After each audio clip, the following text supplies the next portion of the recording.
Macri firmó 12 decretos en lo que va del año, pero 59 decretos de necesidad de urgencia desde el año 2015. Está con nosotros Santiago Castro Videlas, abogado constitucionalista de la Universidad Austral. Santiago, gracias por venir. Bueno, muchas gracias por la invitación. Bueno, a ver, gobernar de forma permanente con DNU termina siendo inconstitucional. Termina siendo inconstitucional. A ver, son una herramienta que desde el año 94 está prevista en la Constitución expresamente, pero que debería ser un instrumento de uso excepcional, y la práctica institucional de los últimos 25 años demuestra que no ha sido excepcional.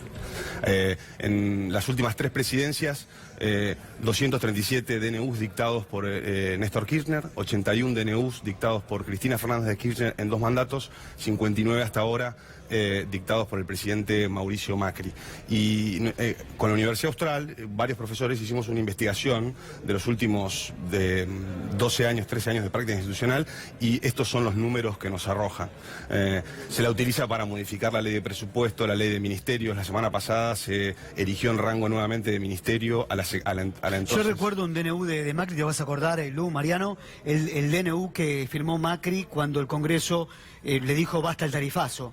Al otro día el presidente anuló lo que se había discutido en el Congreso. Bueno, eso no fue técnicamente un decreto de necesidad de urgencia, sino que fue un veto, que es otra herramienta distinta. ¿Y un DNU, por ejemplo? DNU, por ejemplo, fue cuando decidió pasar la oficina de escuchas de la Procuración General a la Corte Suprema, a la órbita de la Corte Suprema, o el que tuvo también repercusión mediática, que fue la eliminación del famoso fondo sojero que se había creado por otro DNU en el año 2009. El bono de 5.000 pesos del año pasado para el sector privado también se dispuso por decreto de necesidad de urgencia, junto con una herramienta administrativa que debía poner un freno a los despidos individuales. Lo simpático de este DNU es que lo firmó el presidente con todo su equipo, su elenco ministerial, y no se cumplieron ninguna de las dos. Pocos sectores pagaron el bono de 5.000 pesos.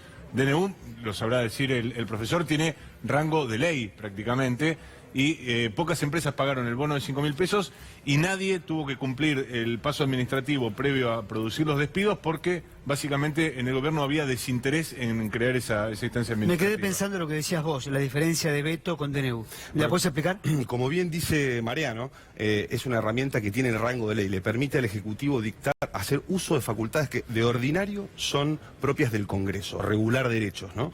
Entonces, tiene rango legislativo. El veto es una herramienta institucional que está en el procedimiento de formación y sanción de las leyes. Cuando el Congreso sanciona una ley, el Poder Ejecutivo puede vetarla total o parcialmente, y el Congreso puede incluso insistir con una mayoría grabada y hacer prevalecer su voluntad por sobre la del Ejecutivo. Pero en el caso de los decretos de necesidad de urgencia, es sin habilitación del Congreso, el presidente dicta una norma que tiene rango de ley. ¿Y eso qué hace? Evita tener que transitar el tiempo que insume la formación y sanción de una ley según el procedimiento ordinario. Esto está previsto, y hay jurisprudencia restrictiva de la Corte Suprema para casos excepcionales, ¿no? Cuando hay circunstancias excepcionales que hacen imposible seguir el trámite de formación y sanción de las leyes. Santiago, ¿vos crees que hizo un uso indebido, ilegal, ilegítimo de los decretos de necesidad de urgencia al presidente Mauricio Macri? Bueno, a ver, lo que hablábamos antes de entrar al aire con Adrián es que la práctica institucional de los últimos 25 años demuestra que todos los gobiernos han utilizado los decretos de necesidad de urgencia para adoptar decisiones en las que parece no darse esas circunstancias excepcionales que justificarían el dictado de una norma con rango de ley por parte del Poder Ejecutivo. Y en ese sentido, esto se puede criticar respecto de todos los gobiernos. Y en cuanto a lo cualitativo, en cuanto a la cantidad, ya los números hablan por sí mismos. En cuanto a la calidad, porque yo pensaba cuando muy bien Mariano apuntaba lo que había sido esos 5.000 pesos que se anunciaron por decreto, nadie puede cuestionarlo. Digo, después que se implementó o no, es otro tema.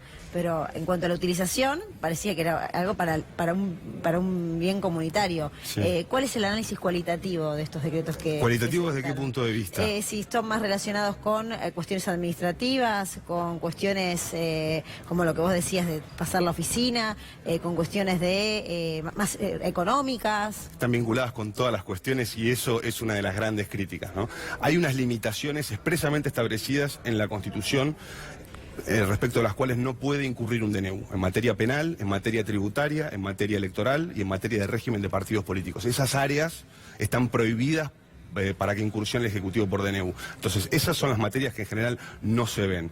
Ahora, hay casos que están en la línea, y una gran discusión fue el DNU de extinción de dominio, de la acción de extinción de dominio para aquellos bienes que son producto de delitos de corrupción y del narcotráfico, que se dictó un DNU a principios de este año, y bueno, hay una discusión acerca de si la extinción de dominio que permite recuperar esos bienes, eso no es materia penal, y si estaría o no prohibido por la Constitución en este sentido. Bien, muchas gracias por haber venido, muy amable. Un placer. Gracias. Nosotros hacemos la pausa, una pausa muy pero muy cortita, porque hasta las 5 estamos informándonos juntos aquí en Minuto a Minuto. Después de la pausa vamos a estar hablando de las pymes, porque más allá de la declaración propia del presidente Mauricio Macri, lo que reclaman las pymes es baja de impuestos. Vamos a estar charlando de este tema, ya venimos.